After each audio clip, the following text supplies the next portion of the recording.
कहानी की शुरुआत में हम जेनिफर नाम की एक राइटर को देखते हैं जो अपनी फर्स्ट नॉवेल लिखने के लिए एक शांत जगह पर जा रही होती है। यहाँ जेनिफर ने अपने लिए रेंट पर एक घर ले रखा था जहाँ रहकर वो अपनी बुक्स लिखने वाली थी। रास्ते में जेनिफर गैस भरवाने के लिए एक गैस स्टेशन पर रुकती है। तभी वहाँ पर उसे दो लड़के दिखाई देते हैं जो कि एक चाकू से खेल रहे थे। तभी वहाँ का वर्कर जॉनी उस जगह को चेकआउट करके उससे कहता है कि तुम एक अच्छी जगह पर आई हो। फिर जेनिफर उसे बताती है कि उसने यहाँ पर एक घर किराए पर लिया है जो कि नदी के किनारे है। इसके बाद जॉनी उसे वहाँ का पता देता है और जेनिफर वहाँ पर पहुँच जाती है।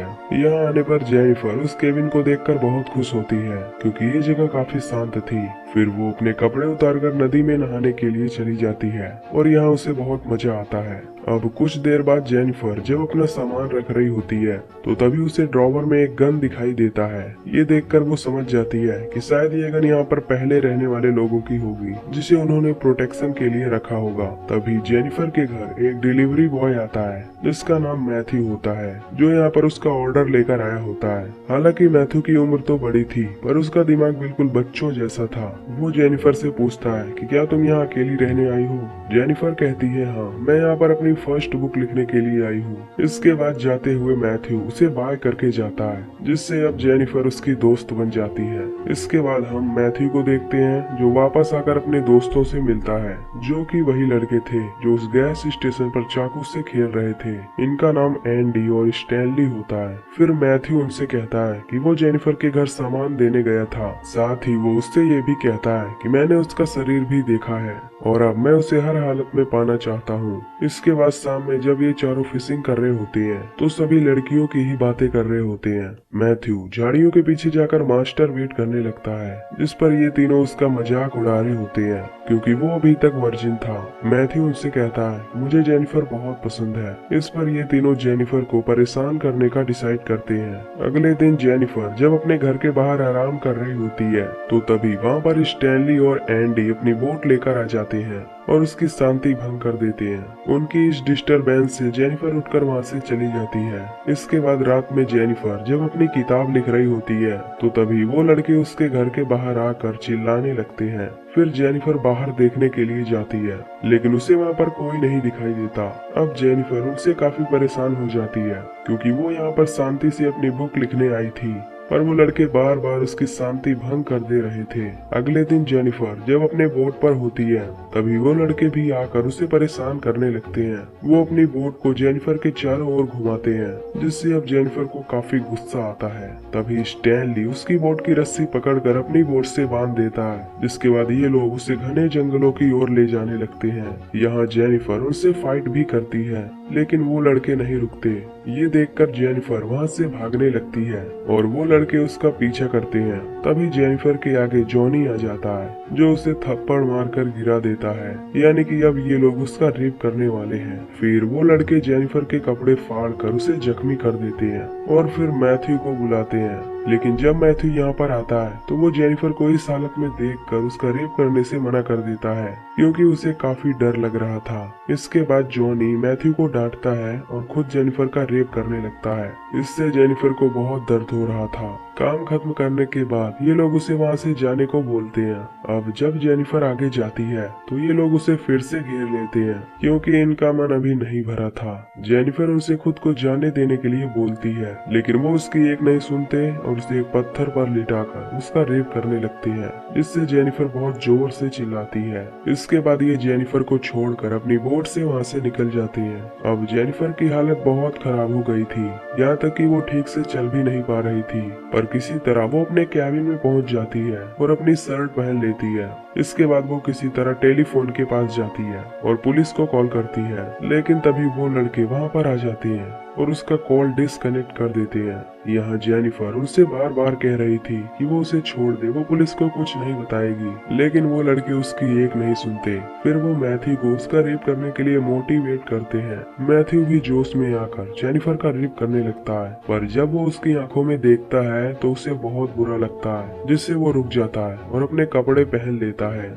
इस पर उसके सभी दोस्त उसका मजाक उड़ाने लगते हैं और उसे डरपोक भी कहते हैं। इसके बाद स्टैनली भी करने जाता है। और जब जेनिफर उससे मना करती है तो स्टैनली एक बियर की बोतल उसके अंदर फोड़ देता है और मारकर उसे बेहोश कर देता है। इसके बाद ये चारों यहाँ से जाने लगते हैं और तभी जॉनी उनसे कहता है कि अगर हमने जेनिफर को जिंदा छोड़ा तो वो पुलिस को जाकर हमारे बारे में सब बता देगी, जिससे हमें जेल हो सकती है। इसलिए वो सब उसे मारने का डिसाइड करते हैं। इस काम के लिए जॉनी मैथ्यू को चुनता है और उससे कहता है कि ये चाकू तुम्हें जेनिफर की चेस्ट में घुसाना होगा, जिससे वो मारी जाएगी। हालांकि मैथ्यू किसी की जान लेने से मना करता है, पर जॉनी उसे फोर्स करने लगता है, जिससे अब वो इसके लिए मान जाता है। फिर वो उसे एक चाकू देकर वहाँ से भगा देता है। इसके बाद मैथ्यू जब अंदर आता है तो जेनिफर की ये हालत देखकर उसे उस पर तरस आने लगता है। फिर वो उसके सीने में चाकू घुसाने की कोशिश करता है, पर वो किसी की जान नहीं लेना चाहता था। इसलिए वो जेनिफर के मुंह पर लगा हुआ खून उस चाकू पर लगा देता है, ताकि उसके दोस्तों को यकीन हो सके कि उसने उसकी जान ले ली है। वो जेनिफर को जिंदा छोड़कर वापस आ जाता है और अपने दोस्तों से कहता है कि उसने जेनिफर को मार डाला है। इधर जब जेनिफर को होश आता है तो वो अपने आप को किसी तरह से संभालती है। फिर वो अपनी मेडिसिन किट से अपने घावों को भरती है और वहाँ से बाहर नहीं निकलती। अब वो काफी सदमे में थी और उन सभी से बदला लेना चाहती थी। अब 2 हफ्ते बीत जाते हैं जहाँ जेनिफर अब पूरी तरह से ठीक हो जाती है और अपने बदले की आग में तड़प रही होती है। फिर वो एक किताब लिखने लगती है जिसमें शायद वो अपनी ही कहानी लिख रही थी। इधर वो चारों दोस्त एक रेस्टोरेंट में बैठे होते हैं। यहाँ पर ये सभी जेनिफर की ही बातें कर रहे थे। तभी जॉनी कहता है कि हमें जेनिफर की बॉडी छुपानी होगी, क्योंकि अब तक तो वो काफी सड़ चुकी होगी। अगर किसी ने उसे देख लिया तो हम बुरी तरह से फंस सकते हैं। फिर वो मैथ्यू से पूछता है कि तुमने उसे कैसे मारा था। इस पर मैथ्यू बताता है कि उसने चाकू को उसके सीने में घुसा दिया था, जिससे उसका काफी खून निकल रहा था और उसकी मौत हो गई थी।